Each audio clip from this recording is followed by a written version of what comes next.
स्वागत अभिनंदन एक बार फिर से आप सभी का मेरे चैनल पर।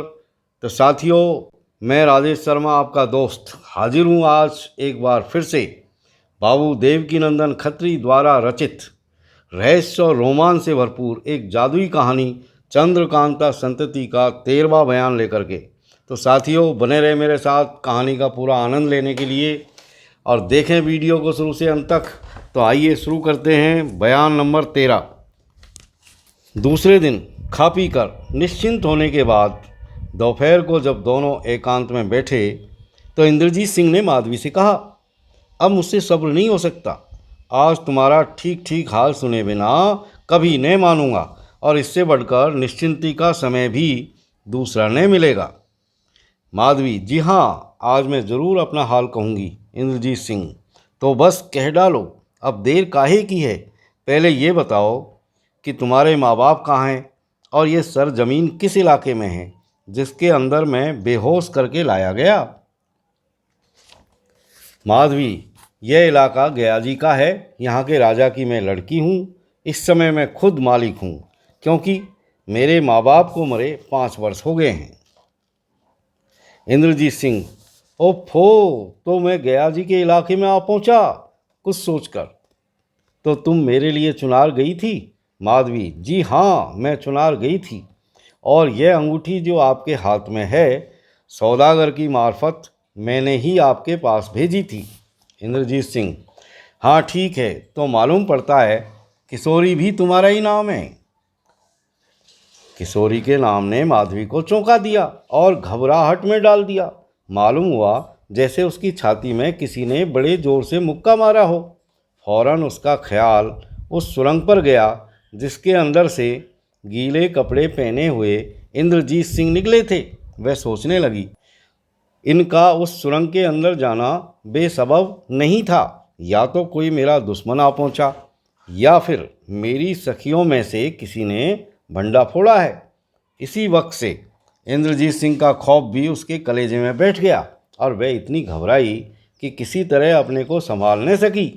बहाना करके उनके पास से उठ खड़ी हुई और बाहर दालान में जाकर के टहलने लगी। इंद्रजीत सिंह भी चेहरे के उतार चढ़ाव से उसके चित्त का भाव समझ गए और बहाना करके बाहर जाते समय उसे रोकना मुनासिब न समझकर चुप बैठे रहे। आधे घंटे तक माधवी उस दालान में टहलती रही।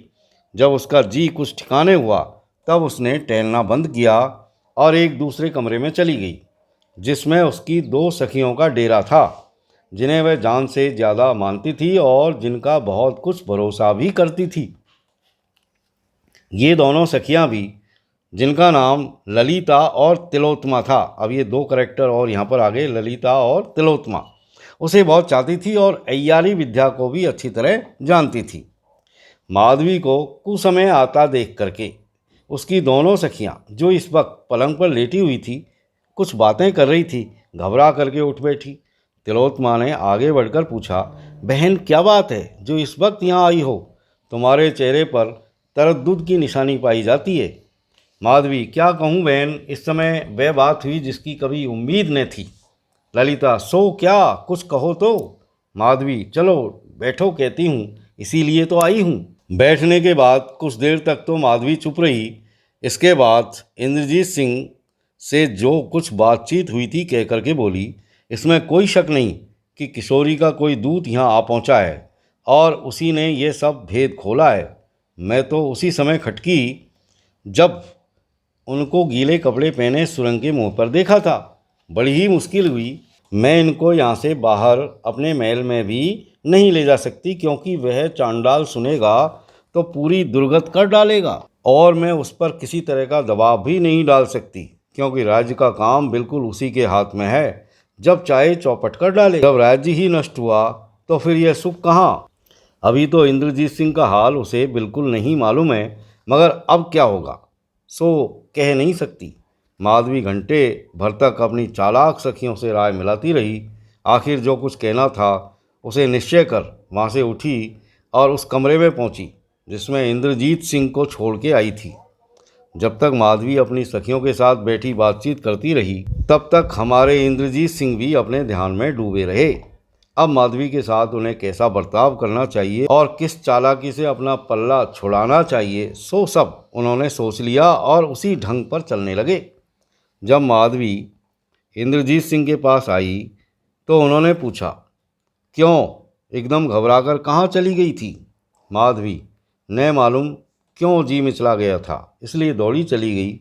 कुछ गर्मी भी मालूम होने लगी। जाकर के बाहर एक उल्टी की, तब जाकर के मेरे होश ठिकाने हुए।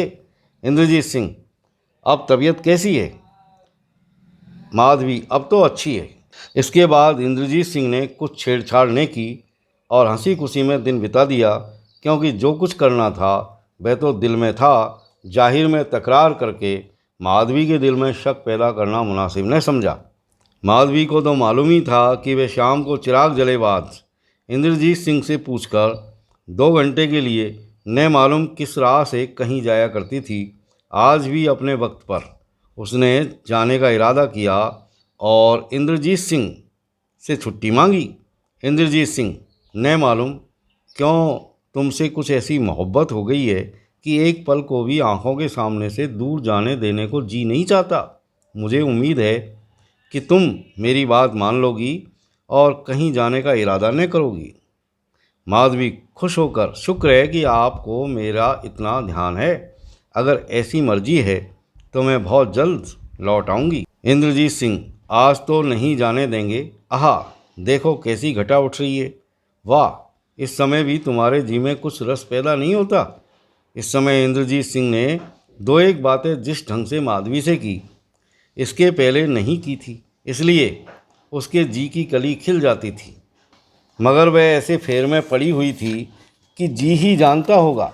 न तो इंद्रजीत सिंह को नाखुश करना चाहती थी और न अपने मामूली काम में ही बाधा डालने की ताकत रखती थी। आखिर कुछ सोच विचार करके इस समय इंद्रजीत सिंह का हुक्म मानना ही उसने मुनासिब समझा और हंसी खुशी में दिल बहलाया। आज चारपाई पर लेटे हुए इंद्रजीत सिंह के पास रहकर उनको अपने जाल में फंसाने के लिए उसने क्या क्या काम किए, इसे हम अपनी सीधी सादी लेखनी से लिखना पसंद नहीं करते। हमारे मनचले पाठक बिना समझे भी नहीं रहेंगे। माधवी को इस बात का बिल्कुल ख्याल न था कि शादी होने पर ही किसी से हंसना बोलना मुनासिब है। वह जी का आ जाना ही शादी समझती थी, चाहे वह अभी तक कुंवारी ही क्यों न हो। मगर जी नहीं चाहता कि मैं उसे कुंवारी लिखूं, क्योंकि उसका चाल चलन ठीक न था। ये सभी जानते हैं कि खराब चाल चलन रहने का नतीजा बहुत बुरा होता है, मगर माधवी के दिल में इसका कोई गुमान भी न था। इंद्रजीत सिंह के रोकने से माधवी अपने मामूली तौर पर जहाँ वह रोज़ जाती थी आज न गई, मगर इस सबब से आज उसका जी बेचैन था। आधी रात के बाद जब इंद्रजीत सिंह गहरी नींद में सो रहे थे, वह अपनी चारपाई से उठी और जहाँ रोज़ जाती थी चली गई। हाँ, आने में उसे आज बहुत देर लगी। इसी बीच में इंद्रजीत सिंह की आंख खुली और माधवी का पलंग खाली देख उन्हें निश्चय हो गया कि आज भी वह अपने मामूली ठिकाने पर जरूर गई होगी। वह ऐसी कौन सी जगह है जहाँ बिना गए माधवी का जी नहीं मानता, और ऐसा करने से वह एक दिन भी अपने को क्यों न रोक सकती। इसी सोच विचार में इंद्रजीत सिंह को फिर नींद न आई और वह बराबर जागते ही रह गए। जब माधवी आई तब तक जाग रहे थे, मगर इस तरह खुर्राटे लेने लगे कि माधवी को उनके जागते रहने का जरा भी गुमान न हुआ। इसी सोच विचार और दांव घात में कई दिन बीत गए और इंद्रजीत सिंह ने उसका शाम का जाना बिल्कुल रोक दिया। वह भी आधी रात को बराबर जाया करती और सुबह होने से पहले ही लौट आती। एक दिन रात को इंद्रजीत सिंह खूब होशियार रहे और किसी तरह अपनी आंखों में नींद को न आने दिया। एक बारीक कपड़े से मुँह ढके चारपाई पर लेटे धीरे धीरे खुर्राटे लेते रहे। आधी रात के बाद माधवी अपने पलंग से उठी और धीरे धीरे इंद्रजीत सिंह के पास आकर कुछ देर तक देखती रही। जब उसे निश्चय हो गया कि वह सो रहे हैं, तब उसने अपने आंचल के साथ बंधी ताली से एक अलमारी खोली और उसमें से एक लंबी चाबी निकालकर फिर इंद्रजीत सिंह के पास आई तथा कुछ देर तक खड़ी रहकर वह सो रहे हैं इस बात का निश्चय कर लिया। इसके बाद उसने वह क्षमादान गुल कर दिया जो एक तरफ खूबसूरत चौकी के ऊपर जल रहा था। माधवी की ये सब कार्रवाई इंद्रजीत सिंह देख रहे थे। जब उसने क्षमादान गुल किया और कमरे के बाहर जाने लगी तो वे अपनी चारपाई से उठ खड़े हुए और दबे कदम तथा अपने को हर तरह से छिपाए हुए उसके पीछे रवाना हुए। सोने वाले कमरे से बाहर निकलकर माधवी एक दूसरी कोठरी के पास पहुंची और उसी चाबी से जो उसने अलमारी में से निकाली थी उस कोठरी का ताला खोला, मगर अंदर जाकर फिर बंद कर लिया। कुंवर इंद्रजीत सिंह इससे ज़्यादा कुछ नहीं देख सके और अफसोस करते हुए उसी कमरे की तरफ लौटे जिसमें उनका पलंग था। अभी कमरे के दरवाजे तक पहुँचे भी नहीं थे कि पीछे से किसी ने उनके मोढ़े पर हाथ रखा। वे चौंके और पीछे फिरकर देखने लगे। एक औरत पर नज़र पड़ी, मगर उसे किसी तरह पहचान न सके।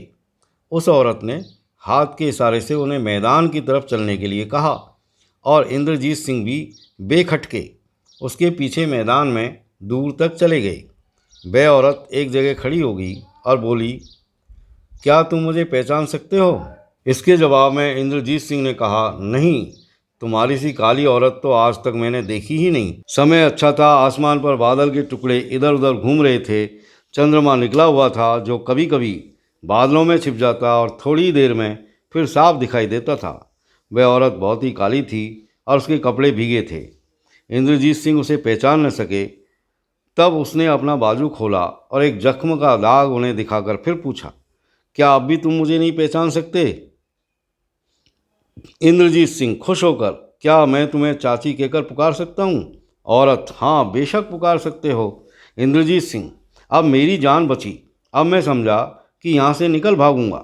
औरत, अब तो तुम यहाँ से बखूबी निकल कर जा सकते हो, क्योंकि जिस राह से माधवी जाती है वह तुमने देख ही लिया है और उस जगह को भी बखूबी जान गए होंगे जहाँ वह ताली रखती है। मगर खाली निकल भागने में मज़ा नहीं है। मैं चाहती हूँ कि इसके साथ ही कुछ फ़ायदा भी हो। आखिर मेरा यहाँ आना ही किस काम का होगा और उस मेहनत का नतीजा भी क्या निकलेगा जो तुम्हारे पता लगाने के लिए हम लोगों ने की है। सिवाय इसके तुम भी क्यों कर जान सकते हो कि माधवी कहाँ जाती है या क्या करती है। इंद्रजीत सिंह, हाँ बेशक, इस तरह तो सिवाय निकल भागने के और कोई फ़ायदा नहीं हो सकता। फिर जो हुक्म करो, मैं तैयार हूँ। औरत, जब माधवी उस राह से बाहर जाए तो उसके पीछे जाने से उसका सब हाल मालूम होगा और हमारा काम भी निकलेगा। इंद्रजीत सिंह, मगर ये कैसे हो सकेगा? वह तो कोठरी के अंदर जाते ही ताला बंद कर लेती है। औरत, हाँ सो ठीक है, मगर तुमने देखा होगा कि उस दरवाजे के बीचों बीच में ताला जड़ा है, जिसे खोलकर वह अंदर गई और उसी ताले को भीतर से बंद कर लिया। इंद्रजीत सिंह, मैंने अच्छी तरह ख्याल नहीं किया। औरत, मैं बखूबी देख चुकी हूँ, उस ताले में बाहर भीतर दोनों तरफ से ताली लगती है। इंद्रजीत सिंह, खैर इससे मतलब? औरत, मतलब यही है कि अगर इसी तरह की एक ताली हमारे पास भी हो तो उसके पीछे जाने का अच्छा मौका मिले। इंद्रजीत सिंह, अगर ऐसा हो तो क्या बात? औरत, वह कोई बड़ी बात नहीं है। जहाँ वह ताली रखती है वह जगह तो तुम्हें मालूम ही होगी। इंद्रजीत सिंह, हाँ मालूम है, बस तो मुझे वह जगह बता दो। मैं कल आकर उस ताली का सांचा ले जाऊंगी और परसों उसी तरह की दूसरी ताली बना लाऊंगी। जहाँ ताली रहती थी उस जगह का पता पूछकर वह काली औरत चली गई और इंद्रजीत सिंह अपने पलंग पर जाकर सो रहे। साथियों, अब देखेंगे हम 14वां बयान। इंद्रजीत सिंह ने दूसरे दिन पुनः मामूली समय पर माधवी को जाने नहीं दिया। आधी रात तक हंसी दिल्लगी ही में काटी। इसके बाद दोनों अपने अपने पलंग पर सोए रहे। कुमार को तो खुटका लगा ही हुआ था कि आज वह काली औरत आएगी, इसलिए उन्हें नींद न आई। बारीक चादर से मुँह ढांपे पड़े रहे, मगर माधवी थोड़ी ही देर में सो गई। वह काली औरत भी अपने मौके पर आ पहुंची। पहले तो उसने दरवाजे पर खड़े होकर झांका। जब सन्नाटा मालूम हुआ, अंदर चली आई और दरवाज़ा धीरे से बंद कर लिया। इंद्रजीत सिंह उठ बैठे। उसने अपने मुँह पर उंगली रख चुप रहने का इशारा किया और माधवी के पास पहुंचकर उसे देख मालूम हुआ कि वह अच्छी तरह सो रही है। काली औरत ने अपने बटुए में से बेहोशी की बुकनी निकाली और धीरे से माधवी को सूंघा दिया। थोड़ी देर तक खड़ी रहने के बाद माधवी की नब्ज देखी जब विश्वास हो गया कि वे बेहोश हो गई, तब उसने आंचल में से ताली खोल ली और अलमारी में से सुरंग, जिस राह से माधवी आती जाती थी, की ताली निकाल मोम पर उसका सांचा लिया और फिर उसी तरह ताली अलमारी में रख ताला बंद कर अलमारी की ताली पुनः माधवी के आंचल में बांध दी और इंद्रजीत सिंह के पास आकर के बोली, मैं सांचा ले चुकी, अब जाती हूँ। कल दूसरी ताली बनाकर लाऊंगी। तुम माधवी को रात भर इसी तरह बेहोश पड़ी रहने दो। आज वे अपने ठिकाने पर न जा सकी, इसलिए सवेरे देखना कैसा घबराती है। सुबह को कुछ दिन चढ़े, माधवी की आंख खुली, घबरा कर उठ बैठी। उसने अपने दिल का भाव कुछ न छिपाया, मगर उसके चेहरे पर बदहवासी बनी रही, जिससे इंद्रजीत सिंह समझ गए कि रात उसकी आंख न खुली और मामूली जगह पर न जा सकी, इसका इसे बहुत रंज है। दूसरे दिन आधी रात बीतने पर इंद्रजीत सिंह को सोता समझकर माधवी अपने पलंग से उठी, क्षमादान बुझाकर अलमारी में से ताली निकाली और कमरे के बाहर होकर उसी कोठरी के पास पहुंची। ताला खोलकर अंदर गई और भीतर से फिर ताला बंद कर लिया। इंद्रजीत सिंह भी छिपे हुए माधवी के साथ ही साथ कमरे के बाहर निकले थे। जब वह कोठरी के अंदर चली गई तो वह इधर उधर देखने लगे। उस काली औरत को भी पास ही मौजूद पाया। माधवी के जाने के आधी घड़ी बाद काली औरत ने उसी नई ताली से कोठरी का दरवाज़ा खोला, जो बमुजीब सांचे के आज वह बनाकर लाई थी। इंद्रजीत सिंह को साथ ले अंदर जाकर फिर वह ताला बंद कर दिया। भीतर बिल्कुल अंधेरा था, इसलिए काली औरत को अपने बटुए से सामान निकाल मोमबत्ती जलानी पड़ी, जिससे मालूम हुआ कि इस छोटी सी कोठरी में केवल 20-25 सीढ़ियाँ नीचे उतरने के लिए बनी हैं। अगर बिना रोशनी किए ये दोनों आगे बढ़ते तो बेशक नीचे गिरकर अपने सिर, मुँह या पैर से हाथ धोते। दोनों नीचे उतरे। वहाँ एक बंद दरवाज़ा और मिला, वह भी उसी ताली से खुल गया। अब एक बहुत लंबी सुरंग में दूर तक जाने की नौबत पहुंची। गौर से साफ मालूम होता था कि यह सुरंग पहाड़ी के नीचे नीचे तैयार की गई है, क्योंकि चारों तरफ सिवाय पत्थर के ईंट, चूना या लकड़ी दिखाई नहीं पड़ती थी। यह सुरंग अंदाज से 200 गज लंबी होगी। इसे तय करने के बाद फिर बंद दरवाज़ा मिला। उसे खोलने पर यहाँ भी ऊपर चढ़ने के लिए वैसी ही सीढ़ियाँ मिली जैसी शुरू में पहली कोठरी खोलने पर मिली थी। काली औरत समझ गई कि अब यह सुरंग खत्म हो गई है और इस कोठरी का दरवाज़ा खुलने से हम लोग ज़रूर किसी मकान या कमरे में पहुँचेंगे। इसलिए उसने कोठरी को अच्छी तरह देखभाल कर मोमबत्ती बुझा दी। हम ऊपर लिखाए हैं और फिर याद दिलाते हैं कि सुरंग में जितने दरवाजे हैं सभी में इसी किस्म के ताले लगे हैं, जिनमें बाहर भीतर दोनों तरफ से चाबी लगती है। इस हिसाब से ताला लगाने का सुराख इस पार से उस पार तक ठहरा, यानी ताले के सुराख में से आर पार देखा जा सकता है। अगर दरवाजे के उस तरफ अंधेरा न हो तो उस सुराख में आंख लगाकर उधर की चीज़ बखूबी देखने में आ सकती है। जब काली औरत मोमबत्ती गुल कर चुकी तो उसे ताली के सुराख से आती हुई एक बारीक रोशनी कोठरी के अंदर मालूम पड़ी। उस अय्यारा ने सुराख में आंख लगाकर देखा। एक बहुत बड़ा आलीशान कमरा बड़े तकल्लुफ़ से सजा हुआ नजर आया। उसी कमरे में बेशकीमती मसेरी पर एक अधेड़ आदमी के पास बैठी कुछ बातचीत और हंसी दिल्लगी करती हुई माधवी भी दिखाई पड़ी। अब विश्वास हो गया कि इसी से मिलने के लिए ये माधवी रोज़ यहाँ आया करती है। इस मर्द में किसी तरह की खूबसूरती न थी, इस पर भी माधवी न मालूम इसकी किस खूबी पर जी जान से मर रही थी। और यहाँ आने में अगर इंद्रजीत सिंह विघ्न डालते थे तो क्यों इतना परेशान हो जाती थी। उस काली औरत ने इंद्रजीत सिंह को भी उधर का हाल देखने के लिए कहा। कुमार बहुत देर तक देखते रहे।